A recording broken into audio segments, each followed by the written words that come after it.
All right, thank you, and welcome everyone. This is our third in this series of webinars. In our first series, you'll recall, those of you who were able to attend, we talked about a little bit about the basics of ITAM, how important it is that we understand the procurement data, because if we don't know what we own, we really can't manage it. And then we also talked a little bit about why executives care about asset management. There were 6 things, if you recall. When we talk to executives around the globe, there seem to be these same 6 things, which the number 1 is, I don't know what we have.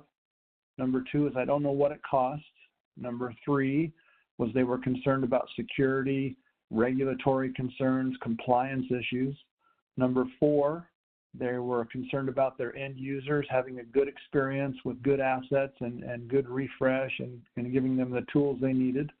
Number 5 was being able to do more with less. In other words, they've got very small teams, and trying to track thousands of assets is very, very difficult. Number 6 was they want enterprise accountability. In other words, they want the data to be accurate so that when they send a report to someone, it is accurate information about what assets are available, what assets are being consumed, where they're being consumed, things of that nature. And then in our second series, we talked about data, the kind of data that you need to get started. We talked about the importance of having good user data, good location information, good financial owner or organizational data.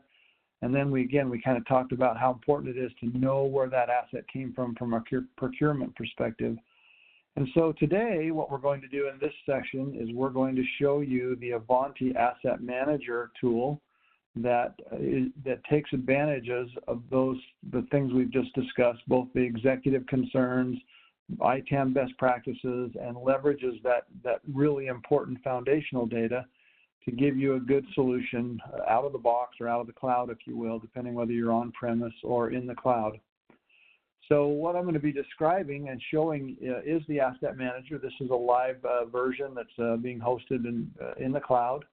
And just so that you understand, if you have some familiarity with the Ivanti product suite, the Asset Manager solution is built on top of the same platform as the Service Manager environment. So a single platform provides both asset management and service management capability. And depending on who you're logged in as, you will see different elements. If you're a service person, you'll see incidents, change requests, problem incident, all those things. And if you're an asset management person, then you'll see the things we're going to see today. And of course, there could be a combination where someone needs to see both of those. But today we're just going to focus on the asset manager side. And what I would like to point out is how this tool helps you really get an understanding of what's in your environment from both what we call an assigned or procured piece of information and the discovered information, where you might be using Endpoint Manager or SCCM as a discovery tool to know kind of where that asset is today, because we can run those scans at any time, and we want that information to be dynamic. When you first come into the Ivanti Asset Manager tool, you'll see a series of dashboards, and these dashboards represent the business value that's coming out of the system, and there are a variety of different dashboards. So in this particular case, you're looking at a dashboard that maybe would be used by the asset manager that says, hey, here's all the different assets by type. So I can see the different types of assets. I can see those assets by location, and I can see them by financial owner or the organization that's consuming them. And here's even a little helpful file, that's a section that shows all the assets that haven't been seen by discovery in a few days, so that we know, hey, what's going on? That asset's not out there responding anymore. There are other dashboards that ship with the product, and so there's a variety of them. If you're a contracting manager and you're working on asset contracts, you might want to be using the contracting dashboard. This is the contracts dashboard, where you can see the different contracts if you're a contract manager. So these dashboards are used by your team. You can assign different dashboards to different members of your team that can focus on the areas that they're responsible for. And of course, the tool is based on role-based administration, meaning that if you want to limit the access to certain data elements or certain reports, you can do that very, very handily in the tool. But so that you can kind of understand what this tool offers, let's go in and take a look at one of the asset records and just see all the kinds of information that are stored about a given record. I've got my little favorite demo record here that's got everything kind of fully populated so we can see the potential of this tool. When you come into an asset, this could be a server, a laptop, a mobile device, it could be a router, a switch. All of this information I'm about to show you is available as soon as you're able to import your enterprise data into the system. So the first thing you'll notice is that there's the asset name, the asset tag, the serial number. If this asset is associated with your standards catalog, you'll even get a picture of that device. Down here on the left-hand column, you'll see the make, the model, the part number, some details about the description. And in the center column, you'll see where the asset's assigned to. So this one you'll notice has been assigned to Andrew. The location is actually been assigned in the London office. And the status of where this asset is in its life cycle, there's a variety of different steps that this asset could be in. If it were in stock, it would say in stock.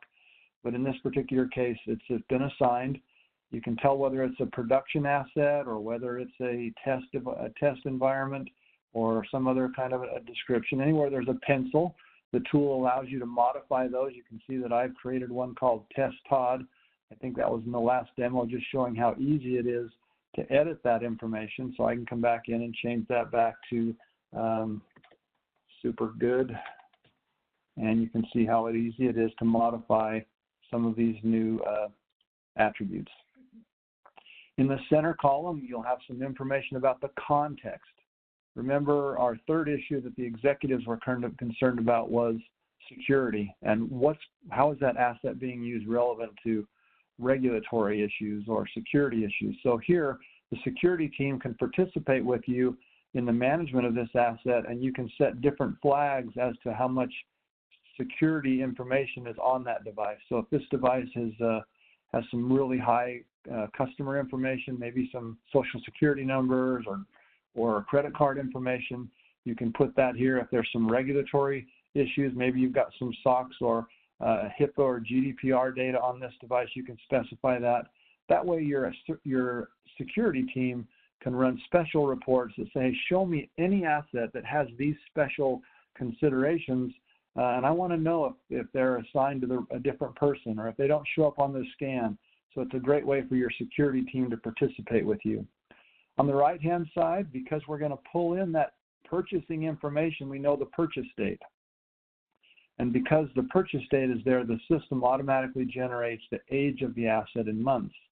And that can be compared to the field called useful life. So for each asset type or class, you can say, hey, we turn over our servers every 36 months or every 48 or every 5 years, and we do it in months. That way you can get a report that will tell you, hey, you've got 500 laptops that are within 6 months of their end of life. It's time to start thinking about planning and refreshing those assets. Along with that purchasing information, we're going to pull in the warranty terms and conditions so you know when your expirations are on your warranty. You'll notice that that's kind of the basic set of information that's available for the asset. And the way this tool is designed is that the expectation is that all of this information here would have come through the procurement record. So when we're integrating with the procurement source or directly with your vendors, maybe it's CDW, Insight, SHI, or Dell, Lenovo, HP, whoever it is, we want to be able to pull in this acquisition information. And then once we've received that asset, we'll make those assignments and add a little clarification about what's on it. But essentially, everything on this screen should have come through the procurement process. And what we want to do now is compare this procurement information and the actual assignment of this asset to a person with what our discovery tool is telling us. So the next tab we look at here in the center of the screen, you'll see all these additional tabs, and we'll run through these very quickly. The discovery tab. Discovery is a way of using an agent out on that device. It can be agent or agentless, but it's running out there on the network, and it says, hey, I just saw this computer, it's still functioning, here's its configuration, and we can pull information off of that device, like the person that was last logged in, so Bill Barker. So if we looked at this particular device, we would see that on the assigned side, as an asset management team, we assigned this to Andrew, and we assigned the location to the London office. But when the discovery tool ran, and this could have happened last night or last week or however often you run the discovery, it comes back and says, wait a sec, this is not being used by Andrew. At least it was, the last person that was used was Bill Barker. And the last location, based on the subnet address of where that agent reported from, this device is in Salt Lake City. So you would say, wow, that's a problem because we assigned this to Andrew, and it was assigned some time ago in the London office, and I don't know how it got across the ocean, but the reality is this device is now in a location that we didn't expect. And so this is how we use discovery against those procurement information to give us insight of where that asset currently is. Because without these two, without the combination of knowing the procurement record and the discovery record, it becomes impossible to track assets. Oftentimes we'll talk to people and they'll say, hey, look, I've got EPM or SCCM and I've got 50,000 assets, I'm managing them. But if I didn't know what I was supposed to have, I would only know what it was found, and so I wouldn't be able to see if there were items that were missing or if they were assigned to the wrong person, because all I would know is just the information that came from the discovery side. So knowing both of those is important, and Ivanti did a good job of putting them side by side so that you can see and manage that information. And then down below here is all the other information that comes from the discovery tool, telling you how much memory, how many hard drives, how much storage is available, things of that nature that comes directly from the discovery engine. So that's how we handle discovery. And as part of discovery, the installed software is also on that machine that shows us all the software that's been installed on that device. So I can see everything that's running on that device, and I can even see the time when it was installed, and I can see right here the last time it was used. So you can see that, you know, this particular scan is quite old, but the last time it was used was on 2010. So it's pretty clear to me that I could probably safely remove that Java updater because I don't need it anymore. But if that were a more important application like an Adobe Illustrator, I could then see, hey, this person's got a very expensive piece of software that hasn't been used in over 6 months. Maybe it's time to reclaim that. So a lot of information that can be found through the software information. Networks just tells you what network devices are found on the Discovery tab. So these 3 tabs here are all discovery-based. In the tool, if you'll recall, we assigned this device originally to Andrew, and so Ivanti provided an easy link to see what other assets were assigned to Andrew. And in one click, I can see everything else that has been assigned to the user Andrew. It has a relationships capability where you can build upstream and downstream relationships between this asset and other assets. And you can even see that in a visual relationship map. So you can see this map and have a visual layout of how this asset impacts other assets. Pretty neat way of being able to visualize what's going on with your assets, especially in the server data center area. Contracts. So the Contracts tab is the way of seeing all the contracts that are entered into the system that directly impact this asset. And this is really important because oftentimes contracting information is, maybe it's reports up through the office of the CFO or up to the legal team, and the contracts are kind of in a filing cabinet, and someone, of course, is managing when they need to refresh. But the real challenge comes in when you say, well, should I renew this contract? Well, what assets are impacted by that renewal? And that's why this tool it does such a great job of being able to link any kind of a contract or a software entitlement, a maintenance agreement, a lease agreement, directly to the assets that are impacted. So you can run very proactive reports that say, hey, these are the assets that are coming up for refresh. Do I really want to renew, or I shouldn't say refresh, but renew that contract because maybe these assets are now, over in a testing lab and they're not in production anymore. So let's save some money and not do that renewal. Todd, I have a few questions when you have a chance first question is about Excel. Can we import from an Excel file that's formatted correctly? Absolutely. I'll jump over and show you that on the administrative side when we finish this up real quickly, but the answer is yes. And in fact, Ivanti provides some prepared Excel templates for all of the data that I've shown you so far. You can take your data, put it into those Excel templates, and then automatically update that information. And if it's reoccurring data, you can get, let's say you've got a feed out of one of your systems that puts it out into a CSV format. You can have that run on a regular schedule to bring in new asset records as things change in your environment. You also, if you don't want to use a flat file import technology, you can create, the system supports APIs to create direct connections between any of your enterprise applications. Great question. Other questions? A couple questions. Looks like we've got some users of EPM, Endpoint Manager. They want to know, there might be a few, first off, we can use EPM to import this data, correct? That's right. There's a direct connector that automatically brings EPM data in, as well as SCCM data.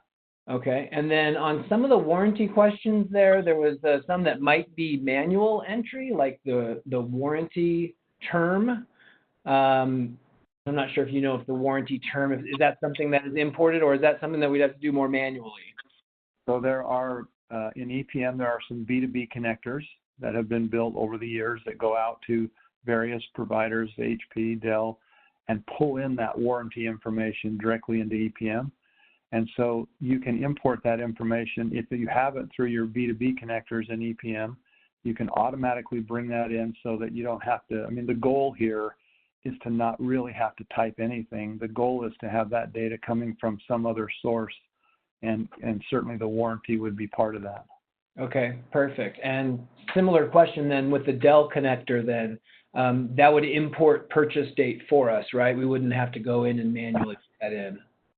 That's right. And so if you're talking about the B2B connectors that are in EPM, that information can be brought in from EPM, or you could go directly to Dell, whatever source. So think of it this way. This system is built with all of this best practice capability. Remember, we talked about best practices in our first seminar about how important it is that we follow ITAM Best Practice. And so the tool is built with all of these relationships that are already prepared and linked. And all you have to do is whatever source that data is in, we just bring it into the system in the correct order so that those relationships are dynamically created. And everything I'm showing you here is possible without changing anything in the tool other than just bringing in your data from those sources. And usually that's the challenging part is, where can you find that procurement data? How can you get the information that will populate the tool? But there's a lot of ways to go about that. And we have a lot of really creative customers that have done really neat ways of gathering the data out of their enterprise and getting it into the tool. Okay. Other questions? A couple more integration questions then. So if I don't have EPM, but I have the Dell integrator, will that, or the Dell API, does it integrate directly with the Asset Manager, Ivanti Asset Manager system? There are no canned out-of-the-box connectors, API connectors straight to Dell, but it could be configured. So it's just a matter of using the built-in APIs here and the APIs on the Dell side to build out that connection. It's just not out of the box. There's not just a one-button click that connector is done. The hope is that we will soon have many of those connectors, so they're just a matter of just saying go and they're already predefined for you. But today, the Dell one would have to be configured. Okay. Would that include integration with Jamf or Mobile Iron? Yes, same concept. You can do those connections through either a flat file import. So you can take either an API directly into those services, or you could have that service dump out a CSV file or an Excel format out into a share somewhere, and then this tool can go grab that data through that flat file structure and bring it in. So there's two ways to do it, via the API or through a flat file connector, but both can be automated to happen at a scheduled time whenever you wish. Okay. And then question about on-prem versus cloud. You're showing us the cloud today, right? The cloud version? that is correct. This is the cloud version. This is being hosted in the AWS cloud at Ivanti. And there is an on-prem version, which is identical. They're identical in capability. One is on-prem and one is in the cloud. So Ivanti's done a good job of supporting both of those environments. Okay, perfect. Yeah, thanks for taking the time to take those questions. We can go ahead and continue on here. And if you have more questions, folks, just go ahead and continue adding those into the Q&A. Thanks, Todd. Yeah, keep them coming. The next thing on the tab that you can see is the vendor. So here I can see the vendor, and also there's something called vendor scorecarding. So a vendor scorecard allows me or your team, when you're out in the field and you come across an asset that's got, it's maybe a really wonderful asset and you just want to say good things about it, or maybe there's some things that are not quite so good. Maybe it's a driver that's a problem, or the hard drives are not quite as fast as you'd like, or whatever the case may be. You can enter a new scorecard, and it's basically just an entry where you fill out these 5 categories and then whatever text you want, and you fill them out based on kind of a grading score of, very good all the way down to very poor, and then put in whatever notes you want. I won't take the time to save one here, but you can see I've got several. And then when you go to look at the actual vendor, the vendor will calculate, or the system will calculate an average of all those scores and roll up all of those comments, so that in one place you can see all of the information about that vendor. You can enter vendor scorecards in 3 places: at the actual asset record, when you're building a procurement record with that vendor, or when you're negotiating and working through a contract with that vendor. So 3 places where we can gather vendor information.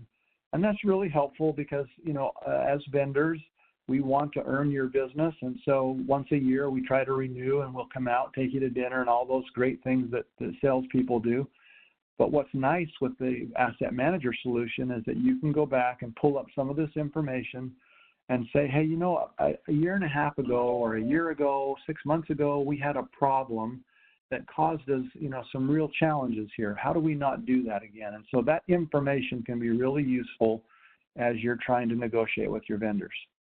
The next tab is finance, and this is probably one of the more important tabs because it gives me the information about the cost. Remember, the second concern the executives had is I don't know where it's at, but not only do I not know what I have, but I don't know what it costs. So because we're integrating with that procurement information, we can tell you the cost. We can give you information about the type of ownership, whether it's a lease or you purchased on a purchase order or a credit card. And we can also assign the allocation of this asset to an organization. So what I want to do here, the reason for what we call a financial owner, it's kind of a misnomer in the name because it's not really who owns the asset, but who's consuming the asset. So I want to make these assignments to the different departments in my company so that I can run a report and give to my upline stakeholders and those who are doing planning and forecasting to say, look, these are all the assets that are being consumed by sales. These are all the assets that are being consumed by manufacturing. And by doing that, I have the visibility of what it really takes to run the business down at a granular level, and it's really important to be able to do that. You'll also see that the system supports a capital asset GL code here, so you can link assets to a GL code for a capital audit. And we also calculate straight line depreciation. So if I modify the end salvage life, you'll notice the minute I leave that field, I'm calculating your straight line depreciation in the tool. But because this is all linked, when we bring in that purchase information, you can go directly to the purchase order, click on this little blue chevron, say go to, and we can take you directly to the purchase order, which has information about who placed the order, how much the purchase order was for, how much has been invoiced to date. The system allows you to integrate to whatever level you want. But if you want to, you can actually integrate to the point where you can see the invoices that have come in. Need to get a drink here, excuse me. The invoices that have come in, the shipments that have come in, so you can see the actual shipments. Let me scroll down here just a little bit. And I can also see all the assets that are associated with any given purchase order. So that's kind of nice. I can come down here and click on this, and it'll show me all the assets that came in on that purchase order, where they're at, and how they're being consumed today. So that integration with purchasing is really nice to be able to have that context to go back and see what's going on from the acquisition side of the asset record. In addition to that, the Financial Transactions tab is where we capture ongoing costs about the asset. So we know the purchase price, we know if a contract's got a maintenance agreement that's associated every year, we have to pay an extra $200. We can capture all of those things so that over time, as the asset goes through its life cycle, we give you the grand total or the total cost of ownership of maintaining that asset. And as we integrate with service management, we'll be able to bring in like the service tickets and the incident tickets, so you can have a cost associated with repairs or things of that nature.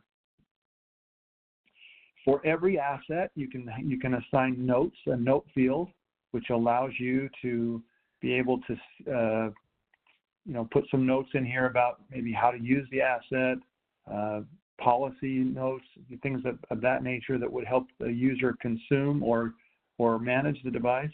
And you can also attach any kind of an attachment. So here you can see that I've attached a user's manual. So if I wanted to attach some kind of a file that would be helpful in the tracking of this asset, or maybe as we dispose it, we want to have a picture of the certificate that shows that it was disposed. It can be very useful in attaching different elements of information.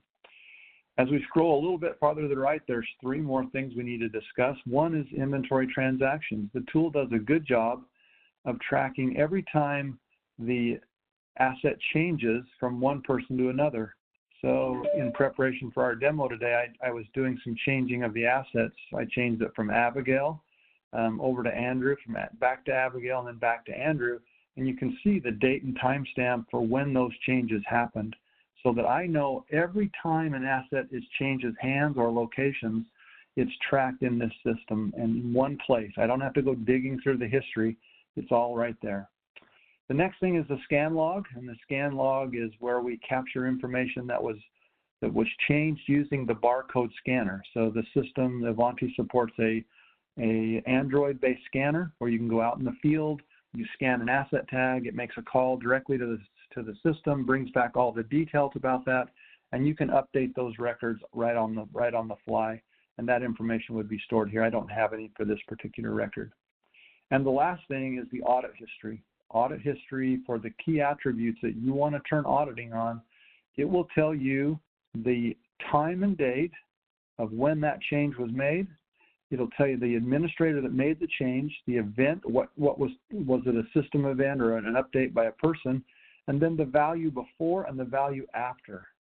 So extremely powerful in being able to track the history of what's going on with that device. So that is a super quick overview of all the kinds of information that are available to you with the Asset Manager tool from Ivanti. I'm sure there might be some questions. John, anything else popped up yet? Yeah, a couple of good ones. Actually missed a few earlier when you were talking about software, talking about automatic license reclamation process. Can you set an automatic license reclamation process? The tool does not come up with that feature out of the box, but the combination of Ivanti tools, the Ivanti automation tools, and the Ivanti endpoint manager tools, yes, you can. You can use that in combination to be able to reclaim software that's not being used, and we're actually working with Ivanti to build that as just part of this product as a feature here, but it can be done in the suite of Ivanti products. Next question. Okay. On the hardware side, hardware refreshing, is there a way to forecast hardware refreshing and maybe the costs associated with that? Yeah, absolutely. So because we know this age of the asset, we can run reports that will allow you to say, okay, I've got 500 laptops that are about to reach their end of life.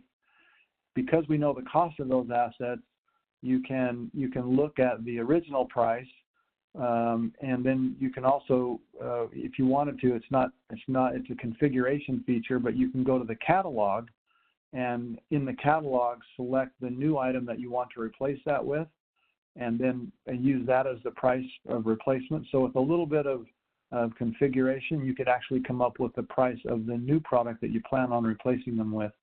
But just straight out of the box, you're going to be able to just run reports that say, hey, these are the assets that are approaching their end of life. Next question.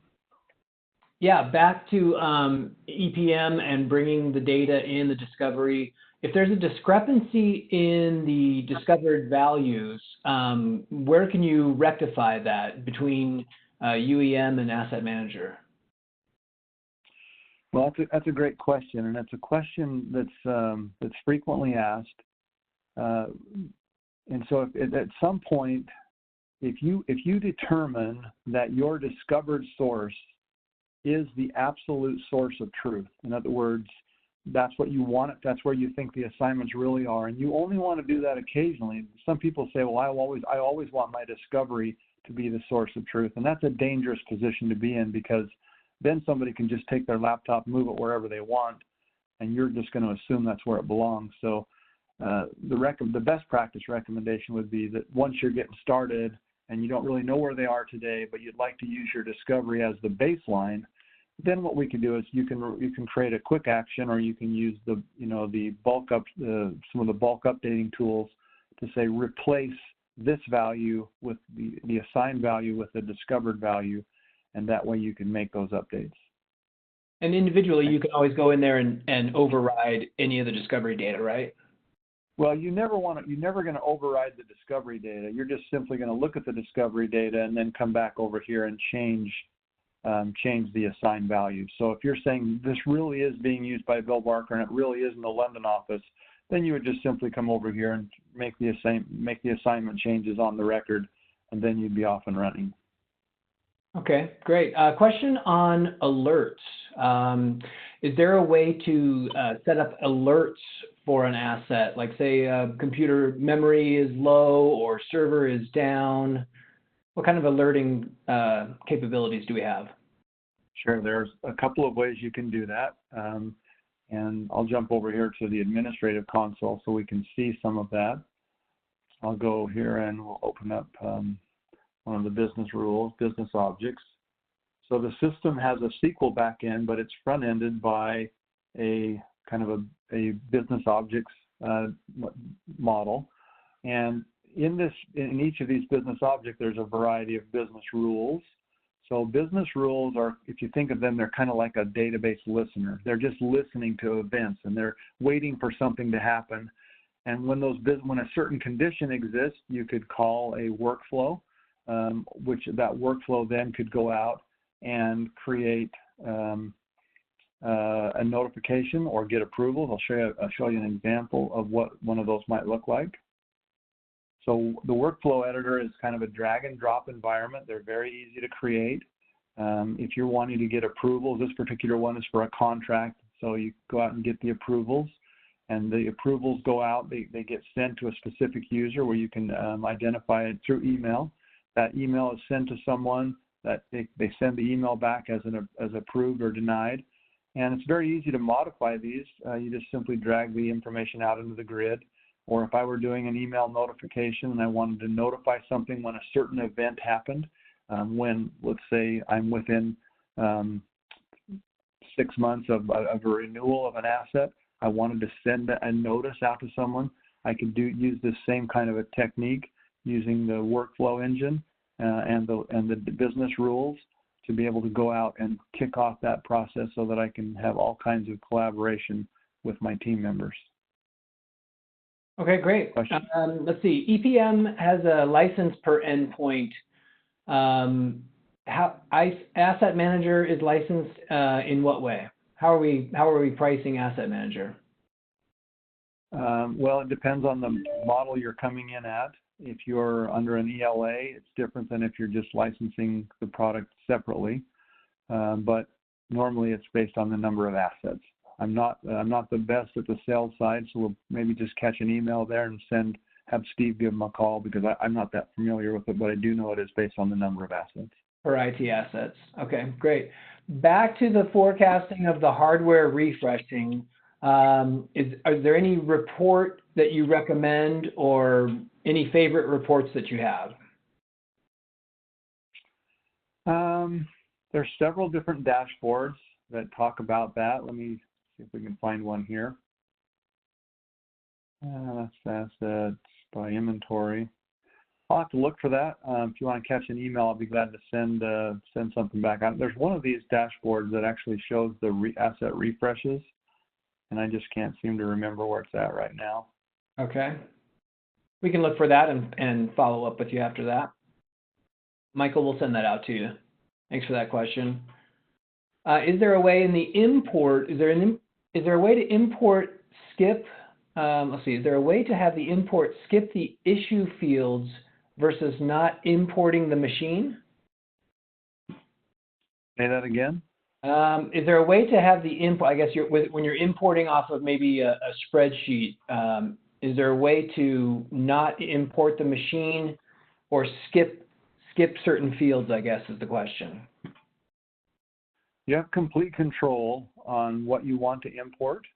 So the import connections allow you to, over here on the import side, you go down here to the integration tools and go to import connections. There are a variety of different connectors that are predefined. So if you wanted to bring in an asset, for example, you simply find the associated template. In this case, it's called AM Assets. And then from there, you can define, kind of select, what you're bringing in. Is it a computer, mobile device, whatever. You can restrict it based on the type of asset that is in the import screen, on your import file. But when you get to the data mappings, you have complete control of what you bring in and what you map it to. So if I, for example, wanted to clone this one and then create it so that I'm only bringing in a couple of these attributes, I can do that. This particular one brings in everything, but if I wanted to clone it and then delete some of these so that I'm only bringing in very specific fields, I have complete control over what it brings in. So it's very easy to manage what you want and when you want it. Okay, great. And Michael, I think you might have a few more detailed questions about that. We could take that offline with Todd and get back to you on that. I believe we're out of questions. That was great. Lots of questions there. We appreciate that. Todd, anything else before we go to giving away some backpack coolers? I'm going to take just 1 second and show you a couple of other things. The system comes with a product catalog, and in that product catalog, I have all the information about how, this particular asset that I want in my environment. It's directly tied to the stock management system, so I can see, for example, here I've got this particular Dell Inspiron, all the make, model, and part number information. But I also know the price. I can tell all of those assets that are in my environment by clicking down here, or I can click the ones that are available in inventory, and I'm told exactly where they're located and how many of them there are, and I can then transfer or assign them directly out of that. So stock management and catalogs are built in. We talked about procurement information. We've talked a little bit about contracts. Contracts have the ability to track all kinds of information. Here's a sample record that shows the different kinds of contracts that we support. They are NDAs, entitlements, maintenance agreements, service agreements, support, lease, volume purchase, extended warranty. All of those are different types of contracts that can be managed, and each of those can be tied directly to the assets they impact. And I think the last thing real quickly I wanted to show you was the vendor information. So if you go to vendors, we show all the vendors, and we can drill into Dell, for example, and here we can see what catalog items are being managed by this vendor, how many assets are from that vendor in my environment, the purchase orders that are from that vendor, and the contracts I have in place with that vendor. And then here's the performance and the individual scorecards that we talked about, so you can go and manage that from a asset management perspective. So that's kind of a super quick overview of all the things that are there, and if there's any questions, we'll answer them. If not, we'll Okay, good, absolutely. And we know you're very busy. Ever since you landed here at NCSI, Todd, you've been very, very busy. So we appreciate the time that you took out today to do this webinar. If there's anybody on the webinar here that wants to get a more detailed analysis and get with Todd individually, you can feel free to email. I'll put up his email address here as well. I'm going to take back control here, Todd, if that's okay with you. So Todd, thanks for joining us. This was webinar number 3. If you'd like to join us for webinar, the last and final webinar of this series, that's on Thursday with Okta. I put the link in the chat box there. You can go to our website, ncsi.us.